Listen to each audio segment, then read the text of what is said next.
Hindi ko na mapigilan pang maluha nang marinig ko ang mga katagang iyon sa mismong bibig ng lalaking nagbigay sa akin ng hindi masukat na sama ng loob dahil sa pagtataksil niya noon. Talaga bang mahal ako nito? Talaga bang nagsisisi na siya at hindi na ulitin lahat ng nagawa niyang kasalanan? Hindi ko alam pero ang alam ko, masaya ako sa mga naririnig ko mula sa kanya. Masaya ako tuwing binabanggit niya ang katagang pagmamahal sa akin. Ryder, hindi ko alam. Natatakot ako. Sagot ko habang patuloy sa pagluha. Agad itong umling at hinawakan ako sa dalawang kamay. Ash, please, magtiwala ka. Pangako.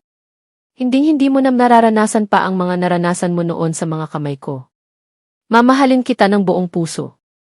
Poprotektahan kita sa abot ng aking makakaya, sagot nito. Hindi ko na mapigilan pa ang mapayakap sa kanya. Hindi ko alam. Mahal pa rin kita. Sa kabila ng mga kasalanan na nagawa mo sa akin, hinding-hindi pa rin kita makalimutan. Pinilit ko ang sarili kong makalimutan ka pero hindi ko magawa. Ikaw pa rin, Ryder, ikaw pa rin ang sinisigaw ng puso ko, sagot ko. Hindi pa rin maampat-ampat ang pagtulo ng luha sa aking mga mata. Luha ng kaligayahan.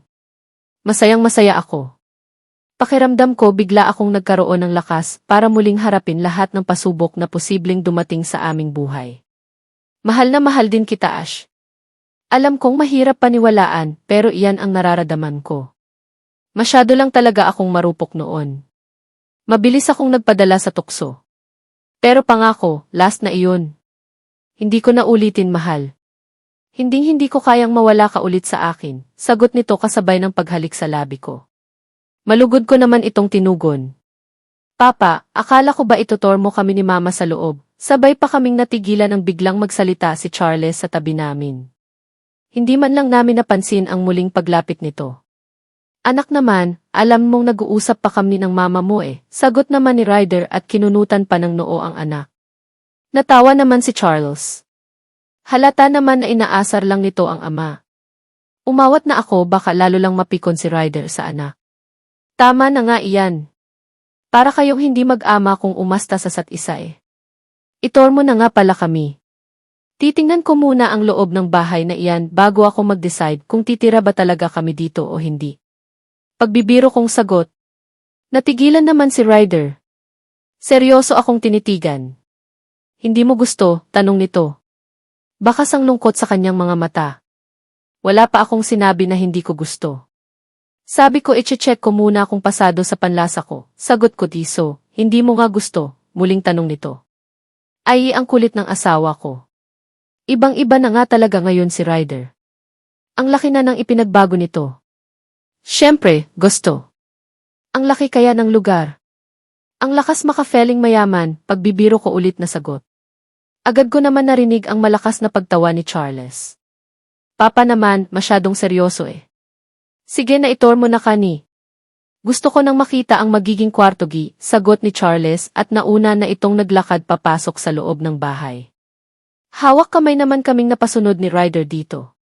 Binata na si Charles tingnan. Halos kasing tangkad na nito ang kanyang ama. Mukhang magiging kasing katawan din nito si Ryder kapag umabot na ito sa tamang edad. Pagpasok pa lang ay agad na bumungad sa akin ang isang napakalawan na living area. Napakalawak ng lugar. Feeling ko mas malaki pa ang bahay na ito kumpara sa bahay nila dati.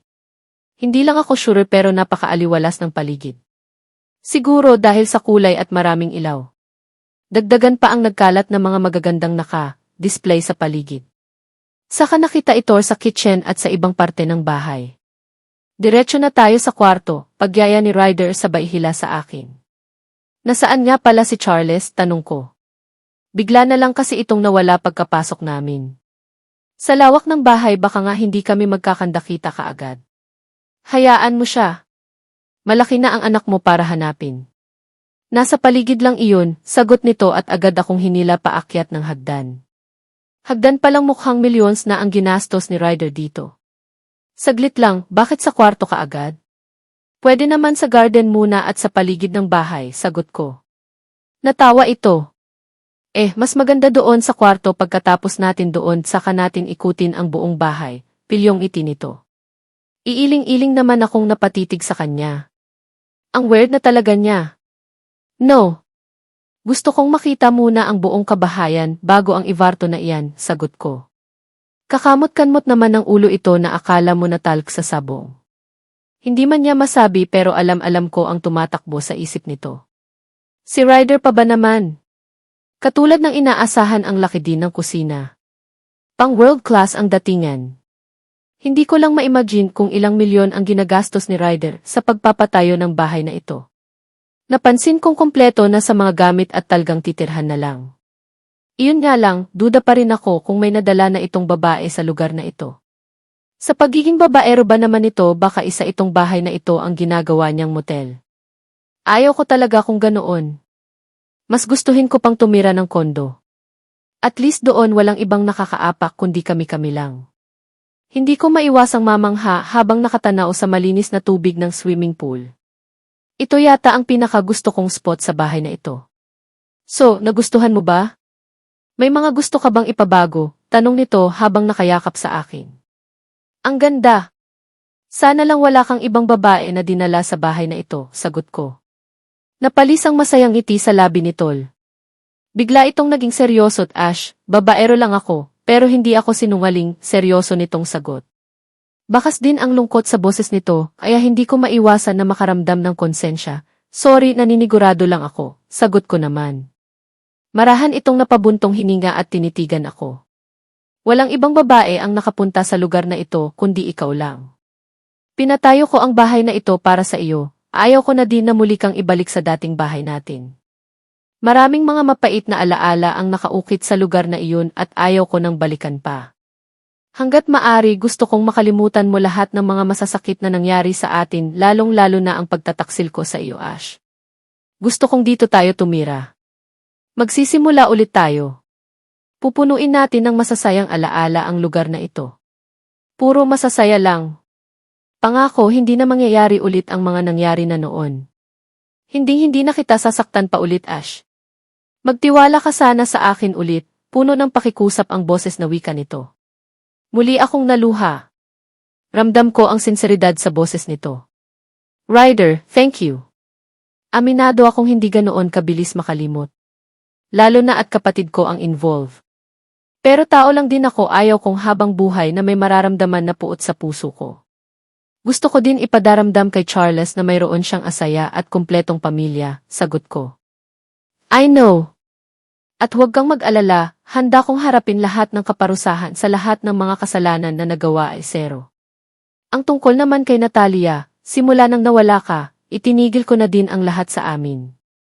Hinayaan ko lang siyang tumira sa bahay noon dahil gusto kong pagdusahan niya ang lahat ng mga nagawa niyang kasalanan.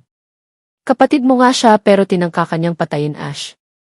Gusto kong magdusa siya sa mga kamay ko kaya hinayaan ko siyang tumira sa bahay. Pero ngayong nagbalik ka na pinalayas ko na siya. Mahaba nitong wika. Hindi ko na maiwasan na magulat sa sinabi nito. Wala na si Natalia? Kung ganoon, nasaan na siya ngayon? Huwag ka sanang magalit sa ginawa ko. Alam kong kapatid mo pa rin siya at hindi mo pa rin maiwasan na kaag-alala sa kanya sa kabila ng gingawa niyang kasalanan sa iyo. Ligtas siyang naihatid ng mga tauhan ko sa pamilya mo, Ash. Uling wika nito. Kahit papaano nakahinga naman ako ng maluwang. Kapatid ko pa rin si Natalia at sa kabila ng nagawa nitong kasalanan sa akin, hindi pa rin maiwasan na makarandam ako ng awa sa kanya. Kadugo ko pa rin siya at hindi magbabago iyon kahit na anong mangyari. Katulad ng inaasahan, talagang nagustuhan ko ang kabuuan ng bahay. Sino ba naman ako para mag-inarte, di ba? So sobrang daming pera yata ang ibinuhos ni Ryder para maipatayo ang bahay na ito, talagang hindi ko maiwasang mamamangha sa bawat detalye at disenyo. Ito iyong kwarto natin, gulat kong tanong kay Ryder. Sa sobrang laki ng kwarto pwede na kaming maglaro ng hide and seek. Mas malaki pa yata ang kwartong ito kaysa sa bahay namin sa probensya eh. Yuck! Mas maganda ng malaki ang kwarto para naman komportable tayo. Pagmamalaki nitong sagot at binuksan ang isa pang nakasarang pintuan. Agad na dumako ang tingin ko nang mapansin kong maraming gamit sa loob. Ito iyong walk-in close natin, mahal. Pasensya ka na kung may mga ilang gamit na dito sa loob. Namili na kasi ako ng mga kailangan mo. Pero kung may kulang pa, pwede kitang samahan para bilhin ang mga iyon. wika nito at agad akong napasunod sa kanya. Sabay kaming pumasok sa loob at agad na nanlaki ang aking mga mata. Sa sobrang lawak ng paligid akalain mong nasa loob ako ng isang bautike. Ito ba yung sinasabi niya na binili niya ako ng ilang gamit? Parang tindahan na ito sa isang mall sa sobrang dami eh. Yes, punong-puno ng mga gamit ang loob nito. Iba't iba nga bags, sapatos at mga damit at kung ano-ano pa. Nang isa-isahin kong tingnan ang nga ito ay hindi bastang collection. May mga tag-price pa at halatang hindi pa nagagamit. Nagtatakang napabalik sa loob ang tingin ko kay Ryder. Ano ang ibig nitong sabihin, tanong ko. Agad itong napangiti. Hope na surprise kita mahal, inihanda ko talaga ang mga iyan para sa iyo. Sana'm nagustuhan mo at sana lang kasya sa iyo lahat, nakangiti nitong sagot. Hindi ko mapigilan na maluha. Binili mo lahat ng ito sa akin, sagot ko. Agad itong tumango. Yuck! Gusto kong ibigay sa iyo lahat, Ash. Alam kong hindi ka maluhong tao, pero masaya akong ibigay sa iyo ang lahat. Wika nito at naglakad sa pinakaloob ng walk-in closet. Hinila nito ang isang drawer kaya agad naman akong napasunod. Agad na tumampad sa mata ko ang iba't ibang klaseng mamahaling alahas. Kumuha ito ng isang kwent at isinuot sa akin.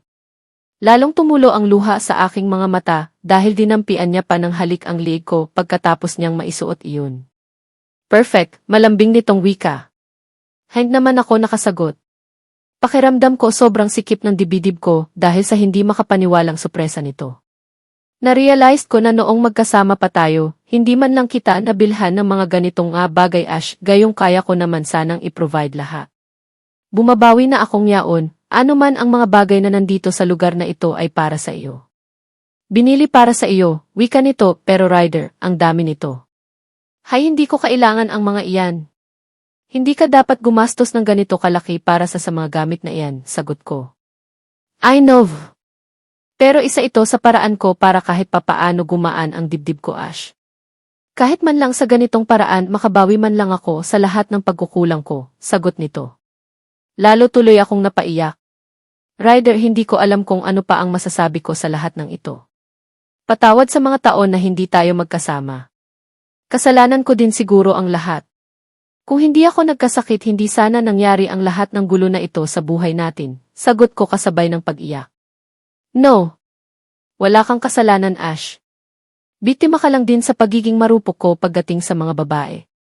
Nakalimutan ko ang mararamdaman mo kapag magkabukingan na.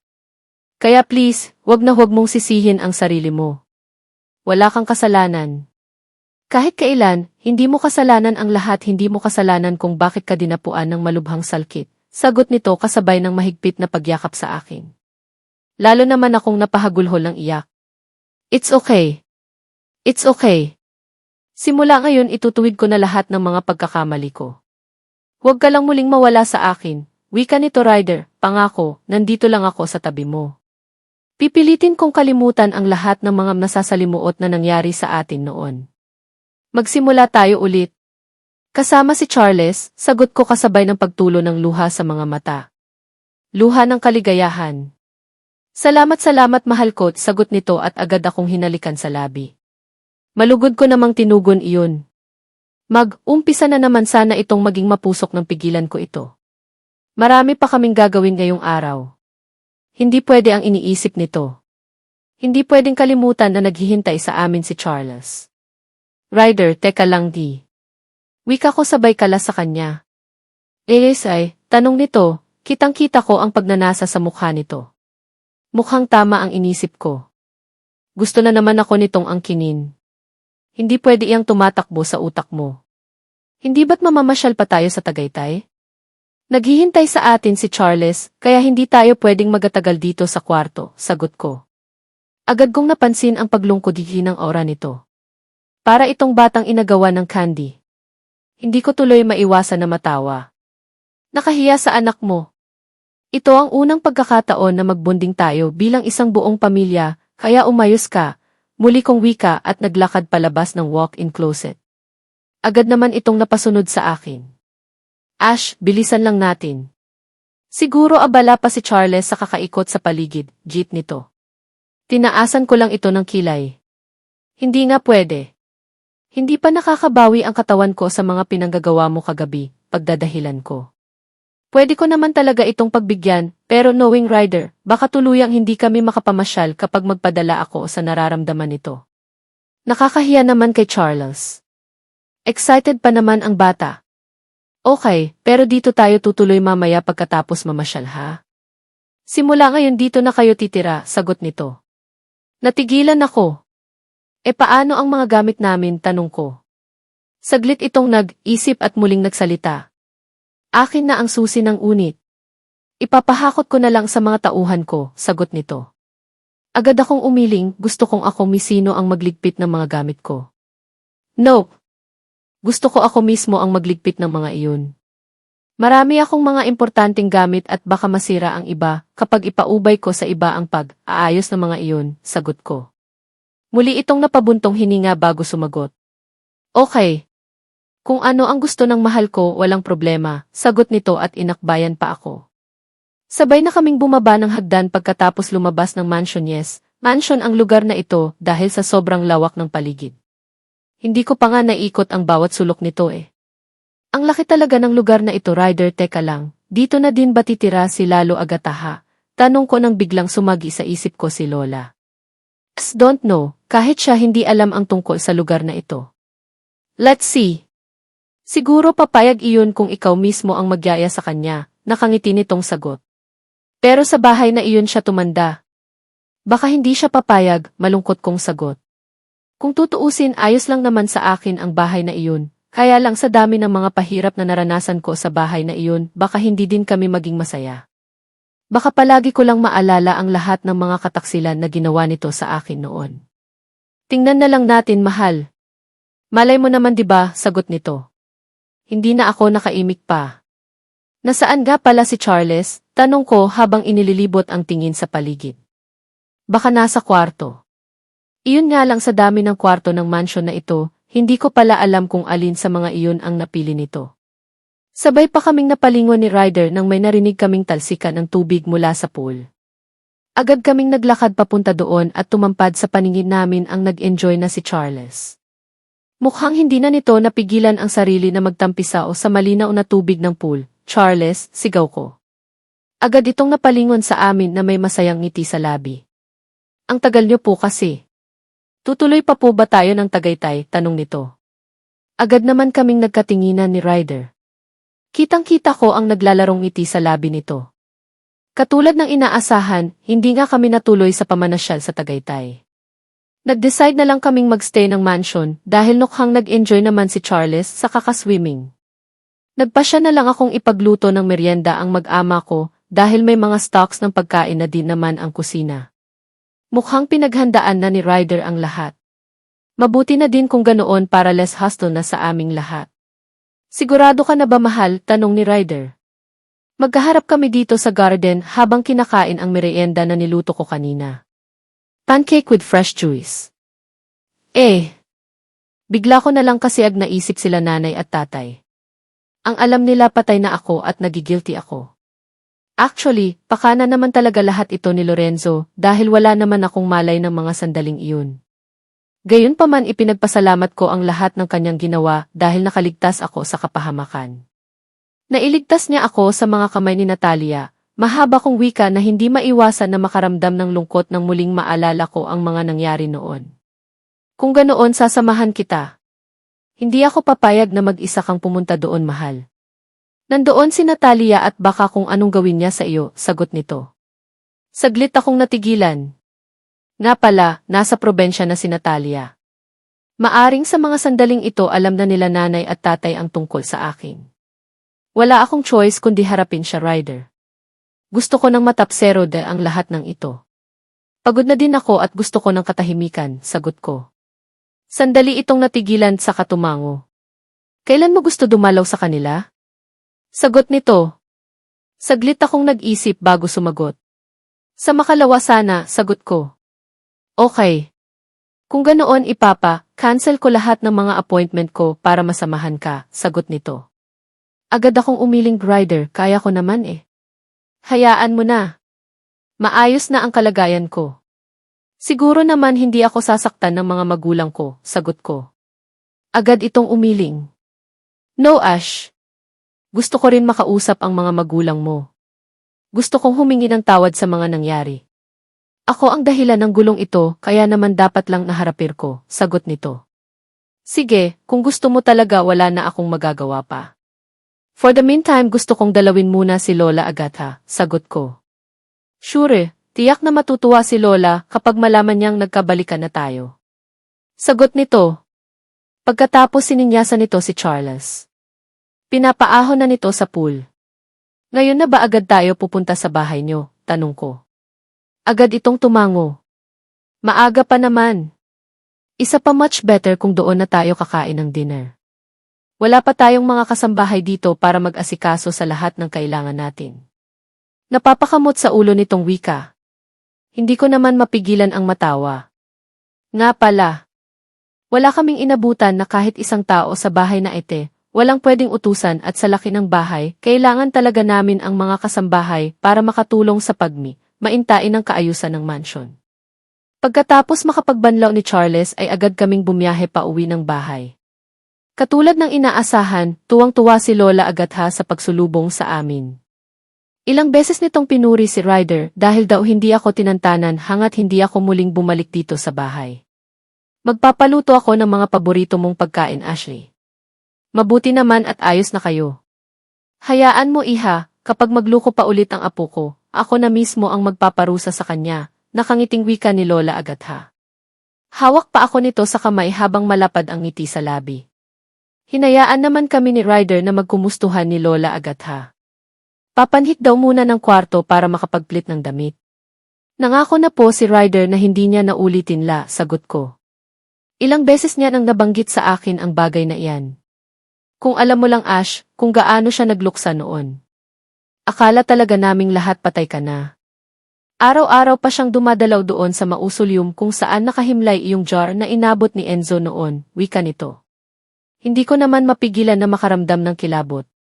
Lalo na nang naisip ko na palagi ako nitong ipinagtirik ng kandila. Gaganoon po ba? Naku, si Enzo talaga. Kaninong abo kaya ang nilagay niya sa jar na iyon? Baka naman walang laman iyon at props lang, sagot ko. Ewan ko ba, iha? Si Enzo lang ang makakasagot kung mailaman ba ang uran jar na iyon o wala. Siya ang nag-abot kay Ryder sagot ni Lola. Hindi ko naman mapigilan ang mapailing. Imagine, talagang pinagawan pa ako ng mausoleum. Habang nakikipagpalaban ako kay kamatayan, ipinagtitirik na pala ako ng kandila ng mga mahal ko sa buhay. Baka nga pinadalasan pa ako nila nanay sa probensya Haay, ngayon ko lang naisip ang mga nakakakilabot na ritual na ginawa nila sa pag-aakalang patay na talaga ako. Naging maayos naman ang mga sumunod na araw. Tuluyan na kaming nakalipat sa bagong tirahan namin kasama si Lola Agatha. Nakapaghir na din kami ng ilang asambahay. Pumayag tumira ng mansion si Lola Agatha, basta palagi lang daw namin bibisitahin ang dating tirahan nila. Agad naman kaming sumang, ayon ni Ryder. Mabilis na lumipas ang mga araw. Lula ng sasakyan, magkatbi kami ni Ryder na bumiyahe pa uwi ng probensya. Kahit na anong pigil ko, dito na huwag na akong samahan mapilit ito. Baka daw apihin ako ni Natalia at walang magtatanggol sa akin. Mas maigi na kasama ko daw siya para makahingi din siya ng tawad kila nanay at tatay. Si Charles naman hindi na sumama. Hindi ito pwedeng lumiban sa school dahil sa mga paparating na exam, malapit na din kasi matapos ang klase. Ayos ka lang ba, mahal? Tanong ni Ryder. Napansin marahil nito na hindi ako mapakali buong bayahe.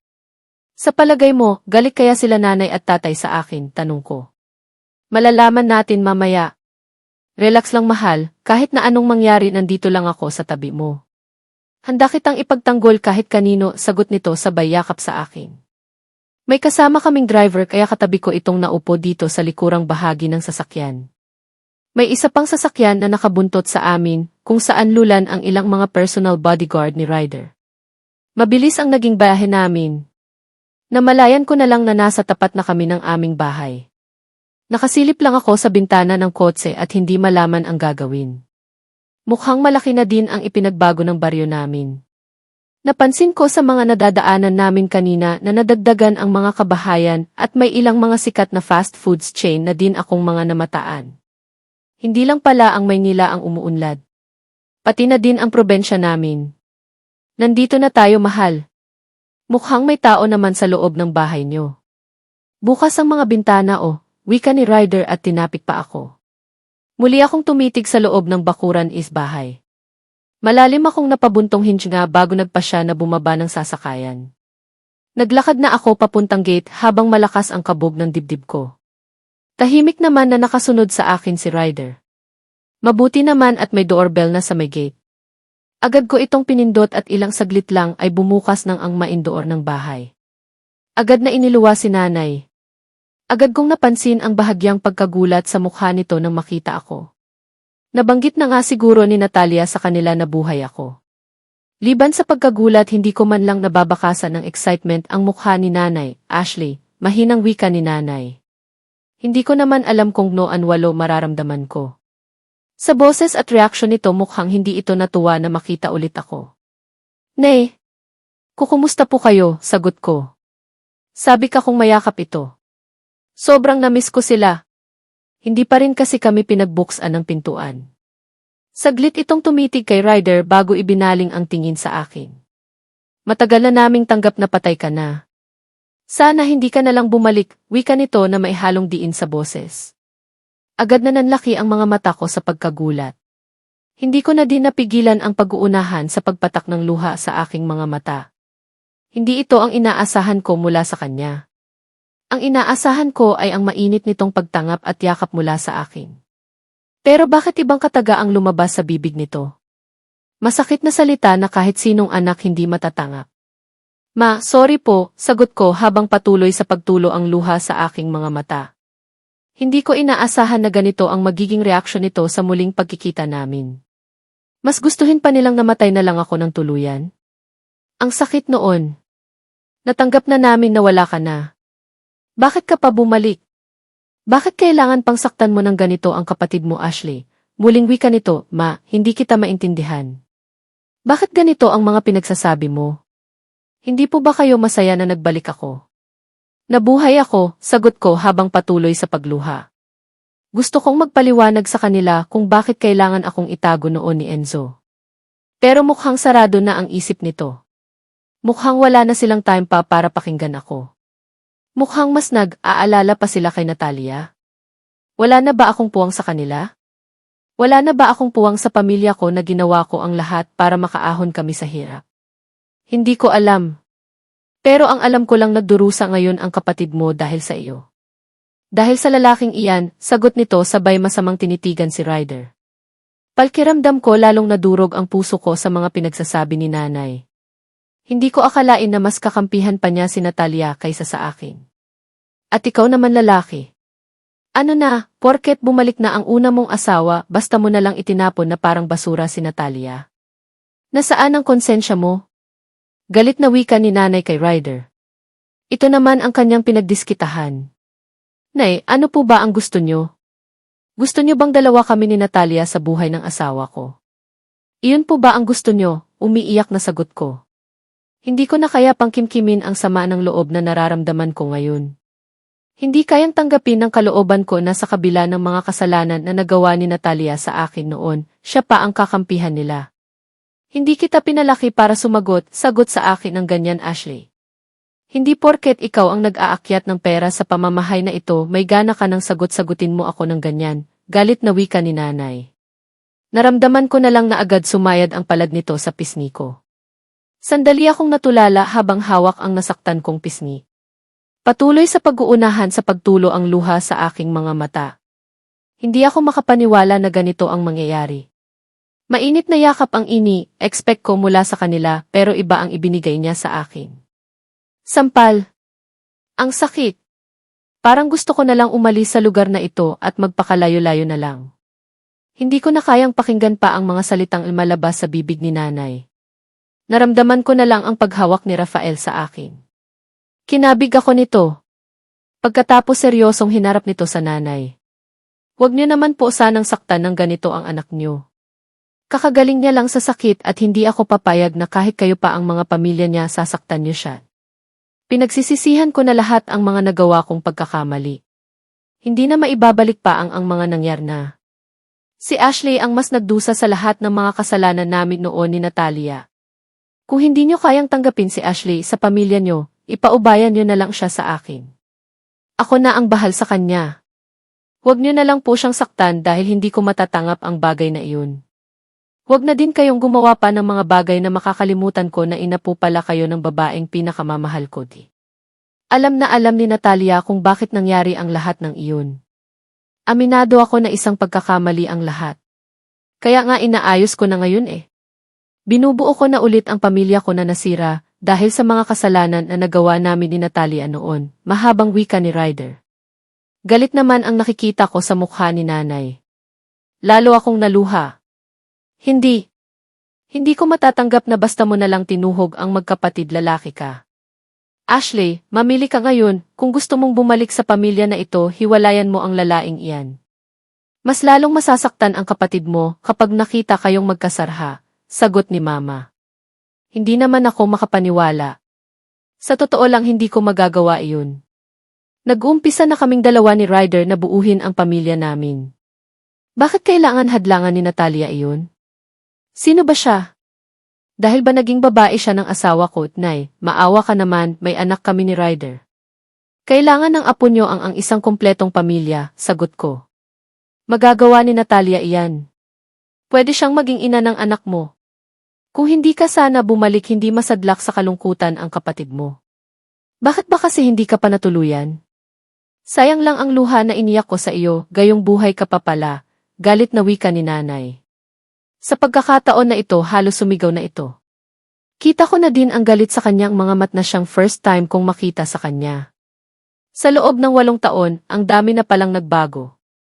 Pati ugali ng ina ko nagbago na din hindi siya masaya sa muling pagbabalik ko.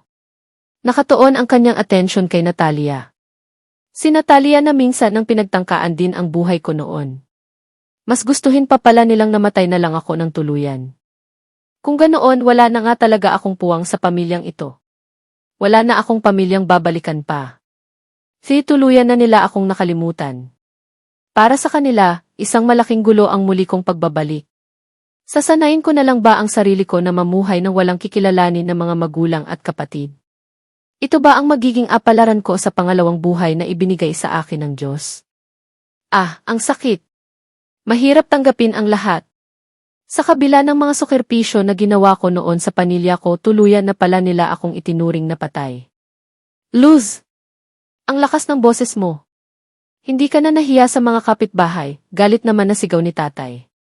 Galing ito sa likod ng bahay at kita ko ang pagkagulat sa mga mata niya nang dumako ang tingin sa akin. Ashley, wika nito at halos patakbong lumapit sa amin. Agad na binuksan ang gate at niyakap ako. Kusa namang binitiwan ako ni Ryder para mayakap ko din si tatay. Sorry, wika ko habang walang tigil sa pag-iyak. Agad kong naramdaman ang paghagod nito sa likod ko. Totoo nga na buhay ka anak. Kumusta ka na? Maayos ka na ba? Magaling ka na ba sa sakit mo? Tanong nito. Agad naman akong tumango. Malamang magaling na iyan. Tingnan mo nga ang hitsura. Mukhang masaya sa buhay samantalang ang isa mo pang anak na durusa, sabat naman ni nanay. Agad naman napabitaw si tatay sa akin at hinarap si nanay. Luz, ano ba iyan mga pinagsasabi mo? Hindi ka ba masaya na nagbalik na ang anak mo? Nandito siya. Ano bang klaseng pag-ugali iyan, sagot ni tatay. Sandaling natigilan si nanay at matalim akong tinitigan. Matagal na siyang patay sa pamilya natin. Bakit ba parang wala lang sa iyo na minsan tayong niluko ng babaeng iyan? Wala na si Ashley. Si Natalia ang nandito. Mas kailangan tayo ni Natalia ngayon, galit na sagot ni nanay. Hindi naman nakaimik si tatay. Lalo naman akong napaiyak. Sa bawat salita na lumalabas sa bibig ni nanay at parang libong karayom na tumutusok sa puso ko. Tuluyan na nga akong itinakwil ng sarili kong maang taong nagluwal sa akin dito sa mundo. Si Natalia na lang ang mahalaga sa kanya. Hindi ko kasalanan kung bakit nagdurusa ngayon si Natalia, Nay. Kasalanan niya dahil pumatol siya sa asawa ko, sagot ko. Lalong nanlisik ang mga mata ni nanay na tumitig sa akin, ang sabihin mo, bedridden ka na noon, Ashley. Wala ka ng kwenta kaya ka pinagpalit ng asawa mo sa mas bata sa iyo. Hindi ba Ryder, wika ni nanay? Agad kong napansin ang pagkuyom ng kamao ni Ryder kaya hinawakan ko ito. Agad naman itong kumalma si Natalia ang unang gumawa ng hakbang. Tanungin niyo po siya kung paanong may nangyari sa amin noon. Tanungin niyo po siya kung anong kabulastugan ang kanyang ginawa habang nakaratay si Ashley sa higaan. Sagot ni Ryder na maihalong pagtitimping galit sa boses. Kung matino kang lalaki hindi mo siya papatulan, di ba? Hinintay mo pa ang 8 taon bago mo pakawalan ang anak ko. Porket nagbalik na ang babaeng iyan, basta mo na lang itapon si Natalia. Galit na wika ni nanay. No, simula nang nawala si Ashley, wala na kaming naging kaugnayan ni Natalia. Pinayagan ko lang siyang tumira ng bahay dahil itinakwil niyo na po siya noon. Wala na daw siyang ibang mapuntahan. Iyan ang paulit-ulit niyang sinasabi tuwing pinapaalis na siya ni Lola Agatha. Tuwing pinapalayas na siya ni Charles, seryosong sagot ni Ryder. Agad naman napailing si nanay. Ayaw niya talagang maniwala. Feeling niya aping-api si Natalia sa mga nangyari. Tama na muna iyan. Pinagpipistahan na tayo ng mga kapitbahay. Pumasok na muna kayo sa loob ng bahay, Ashley. Awat ni tatay. Agad naman sumabat si nanay. Hindi walang papasok sa kanila. Hanggat hindi ipangako ni Ashley na hihiwalayan niya ang lalaking iyan, hindi siya pwedeng tumuntong sa pamamahay natin, sagot ni nanay. Kita ko naman ang pagkagulat sa mukha ni tatay. Halatang tumututol ito sa desisyon ni nanay. Para ano? Para ipaubaya ko na kay Natalia si Ryder? Iyon po ba ang gusto niyong mangyari, Nay? Masaya ba kayong makita na tuluyan ang nawasak ang pamilya ko dahil sa paborito niyong anak? Sagot ko, habang hindi pa rin mapigilan ang pagtulo ng luha sa aking mga mata. Bakit hindi? Kung ang kapalit naman noon ay ang kaligayahan ng kapatid mo, Ashley. Nabuhay ka sa loob ng 8 taon na hindi kasama ang lalaking iyan. Bakit hindi mo na lang ituloy iyon? Para sa katahimikan ng lahat, pagbigyan mo ang kapatid mo sa gusto niya, sagot ni nanay. Napailing naman ako. Hindi ko akalain na ganito siya ka-unfair sa akin. Pakiramdam ko bigla akong nawala ng isang ina. Ibang nanay Luz na ang kaharap ko ngayon. Naglaho na ang pagmamahal nito sa akin bilang isa sa mga anak niya. Isang anak na walang ibang hangad noon, kundi ang tumulong para mayahon sa hirap ang pamiyang ito. Mahirap tanggapin. Napakasakit nito para sa akin. Ang sikit sa dibdib ko at para akong kakapusin sa paghinga. Mabuti na lang at naramdaman ko ang paghawak ni Ryder sa kanay ko. Kahit papaano naramdaman ko na may kakampi ako. Hindi ko isusuko ang lalaking ito kahit kanino. Handa ko siyang ipaglaban, mabuo lang ang pamilyang pinapangarap ko. Ayaw ko nang magsawalang kibo. Ipaglalaban ko kung ano ang akin. Wala sa sariling tinitigan ko ito sa mukha. Kita ko ang pagpipigil ng galit nito. Namumula na siya at anuman sandali sasabog na din, alam kong pipigilan ni Ryder ang anumang galit na nararamdaman niya ngayon dahil kahit ano ang mangyari, nanay ko pa rin ang kaharap namin. Sorry po. Si Ashley lang ang mahal ko. Hindi ko po maintindihan kung bakit kailangan niyo siyang saktan ng ganito. Hindi man lang kayo masaya sa pagbabalik niya, wika ni Ryder. Matagal ko nang ipinagluksa ang pagkawala niya. Sanay na kaming wala siya sa talbi namin. Sige, ayos lang naman kung ayaw niya akong stigdin, pero kalimutan niya na kaming lahat. Hindi na siya welcome sa pamiyang ito. Wala kaming anak na matigas ang ulo. Sagot ni nanay. Hindi ko naman maiwasan na mapahigpit ng kapit kay Ryder. Sa kanya na lang talaga ako kumukuha ng lakas ngayon. Nanginginig na ang buo kong kalamnan dahil sa sama ng loob na nararamdaman. Iginagalang ko po kayo dahil mga magulang kayo ni Ash. Pero kung ganito nyo man lang siya itrato, sige po, ako na ang bahala sa kanya. Pipilitin kong maging masaya siya sa piling ko na malayo sa anino nyo, seryosong sagot ni Ryder. Lalong humigpit din ang paghak nito sa mga baywang ko at iginya ako pabalik ng kotse. Walang patid sa pagtulo ang luha sa aking mga mata. Sana, sa pamamagitan ng mga luhang ito, mabawasan man lang ang sama ng loob na nararamdaman ko ngayon. Hindi din kayo magiging nasaya. Isinusumpa ko, sigaw ni nanay. Agad naman itong inawat ni tatay. Luz, tama na. Hindi ka dinet lang ba naawa sa anak mo? Maging masaya ka na lang sana sa desisyon niya. Makakalimutan din ni Natalia ang asawa ni Ashley, awat ni tatay. Mataas na ang tono ng boses nito at halatang napipikon na kay nanay. Pero knowing them, alam kong takot si tatay kay nanay. Sa pamilyang ito, si nanay ang laging nasusunod. Sige, kampihan mo. Napansin mo naman siguro na ilang beses nang nagtangkang magpakamatay si Natalia, di ba? Pagkatapos ang malditang iyan palgi ang kakampihan mo, sagot naman ni nanay. Hindi ko mapigilan ang makaramdam ng galit dahil sa narinig. Napalingon ako sa bahay at kitang-kita ko si Natalia na nakasilip sa binatana. Nakangisi ito. Mukhang kanina pa nito pinapanood ang mga kaganapan dito sa labas. Mukhang proud pa ito dahil siya ang kinampihan ni nanay. Agad kong naikuyom ang aking mga kamao. Sa hitsura nito mukhang hindi naman dumaan sa pagiging miserable. Nang aasar pang kinawayan ako kaya agad na kumulo ang dugo ko. Malabo ang sinasabi ni nanay na may suicide attempt si Natalia. Hindi halata sa hitsura nito agad akong bumitiw sa pagkakahawak ni Ryder. Naglakad ako pabalik ng bahay at diretsyong pumasok sa loob. Hindi ko na pinansin pa ang pagbubunga ni nanay. Diretso akong pumasok sa loob ng bahay. Bakit ba, anak Alko, at kung totoosin pag-aari ko ang bahay na ito? Pera galing sa pagpayag ko sa pagpapakasal kay Ryder noon ang ginamit sa pagpapatayo ng bahay na ito. Tama nga ang hinala ko. Naabutan ko si Natalia sa sala at prenteng nakaupo sa sofa. Mukhang inaasahan nito ang pagpasok ko dito sa loob ng bahay. Nakangisi habang nakatitig sa akin. Hello, sir. Masakit ba na itinatakwil ka na ngayon ng sarili mong mga magulang? Natatawa nitong wika.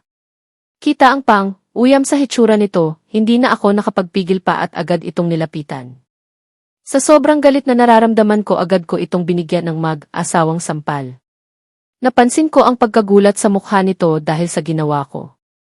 Hindi marahil nito inaasahan na magagawa ko sa kanya ang bagay na ito na kilala ako nito bilang isang mabait na ate. Ni Kurot, wala itong natikman sa akin noon. Never ko din itong inaway. Sabi nga nito noon, ako daw ang pinakamabait na ate sa balat ng lupa. Pero nagbago na ngayon. People change, ika nga. At isa na ako doon. Kailangan ko nang baguhin ang sarili ko kung gusto kong makasurvive. Kung gusto kong magkaroon ng buong pamilya. Kailangan kong ipaglaban ang lalaking pinakamamahal ko kahit kanino. Kahit pa sa sarili kong pamilya. Kulang pa iyan sa lahat ng mga kawalang hiyaan na ginawa mo sa akin, Natalia. Sa tangka mong pagpatay sa akin noon at sa balak mong pag-agaw sa binuo kong pamilya, galit kong wika. Agad na nanlisik ang mga mata nito. Wala kang katibayan sa ginawa ko noon, Ashley. Galit na sagot nito. Hindi ko maiwasan na mapangisi. Ashley na lang ang tawag nito sa akin. Kinalimutan na nga nito na magkadugo kami. Naate niya ako. Wala. Kung walang katibayan, paano nalaman ng mga doktor ko na mali ang pinapainom mong mga gamot sa akin? Sagot ko. Agad itong namutla. Hindi totoo iyan. Gawa-gawa mo lang iyan. Dahil kung totoong pinapainom kita ng maling gamot noon di sana ipinakulong na ako ni Ryder. Pero hindi Ibinahay niya ako sa loob ng 8 taon. Naging masaya kami habang wala ka, sagot nito. Sinungaling talaga. Iba ang lumalabas sa bibig nito at iba din ang mga nasasagap kong kwento. Ayaw ko nang paniwalaan pa ang mga sinasabi niya. Alam kong gusto nitong sirain ang kung anong meron man kami ngayon ni Ryder. Sa tingin mo ba maniniwala ako sa kwento mong iyan, Natalia? Kahit naabala ako sa pakikipaglaban ko sa sakit ko sa loob ng mga taon na iyan, alam na alam ko ang mga kaganapan sa iyo. Alam ko kung paano ka naghirap sa kamay ng asawa ko, nang iinsulto kong wika. Walang hiya ka. Dapat talaga tinuluyan na kita noon pa. Dapat pala nilason ko na din ang anak mo at ang matandang iyon para masolo ko na si Ryder, galit na sagot nito. Sa wakas, lumabas na din ang totoong kulay nito. Kailangan pa palang galitin para lang aminin lahat ng kabulastugan na ginawa niya. Hindi ko maiwasan na makaramdam ng lungkot. Hindi ko akalain na aabot kami sa ganitong sitwasyon. Napag-aagawan namin ang iisang lalaki. Napailing ako. Pinatay ko na lang sana kayong lahat para wala ng hadlang sa tuluyang pag-angkin ko kay Ryder. Kaunting-kaunti na lang mahuhulog na siya sa akin. Pero bumalik ka pa. Sana natuluyan ka na lang, galit na sigaw nito. Nanlilisik ang mga matang nakatitig sa akin at lumabas na ang ugat sa liig dahil sa matinding galit. Muli ko naman itong sinampal kaya lalong nagliyab sa galit ang kanyang mga mata. Manggaganti ito pero nahawakan ko ang kanyang pulsuhan. Ninisihan ko ito sabay itinulak. Mas matanda pa rin ako kumpara sa iyo, little sissy. Isa ka lang sa nakinabang sa perang iniuwi ko sa pamilyang ito, kaya wala kang karapatan na sampalin ako. Tama di ang minsang pinagtangkaan mo ang buhay ko. Hinding-hindi na ulit mangyayari ang bagay na iyon, Natalia. Kung ayaw niyo sa akin, mas ayaw ko din sa inyo. Mukhang tama ng sinanay, magkalimutan na tayo, wika ko sabay talikod sa kanya. Huli na nang mapansin ko sila nanay at tatay sa pintuan. Hindi ko alam kung narinig ba nila ang pinag-usapan naming dalawa ni Natalia. Pero hindi ko pwedeng bawiin pa ang nasabi ko na.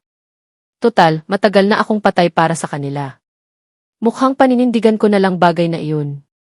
Mabubuhay akong malayo sa kanila para sa katahimikan ng pamilya namin.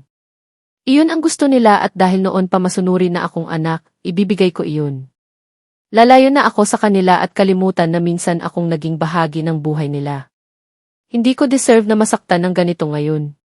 Pinagkalooban ako ng pangalawang buhay ng Diyos, hindi para balikan ang lahat ng mga pasakit sa buhay ko.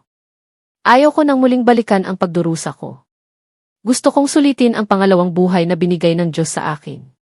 Gusto kong maging masaya habang kasama ang pinakamamahal kong lalaki at anak ko. Hindi ko na tinitigan pa ang mga reaksyon nila. Nilagpasan ko sila at diretsyo nang lumabas ng bahay. Pilit kong pinapakalma ang sarili ko at hindi na lumingon pa. Nakakapagod na din pala ang umiyak. Ayos ka lang ba? Agad na salubong ni Ryder sa akin. Baka sa mukha nito ang matinding pag-aalala. Pilit akong nagpakawala ng ngiti sa labi bago tumango. Agad naman akong inakay nito papuntang kotse. Binuksan ang pintuan at pinasakay ako. Bago ako sumakay ay inilibot ko pa ang tingin sa paligid. Mukhang nabulabog ang mga kabitbahay namin. Halos ang mga mata nila ay nakatuon sa aming bahay. Ang iba pa nga ay nakatingin sa gawi ko. Mapait akong napangiti. Napapailing na lang ako at tuluyan ng sumakay sa loob ng kotse. Agad naman tumabi sa akin si Ryder at inutusan ang driver na magmaneho na. Aalis na kami sa lugar na ito at marahil hindi na ako babalik kahit kailan.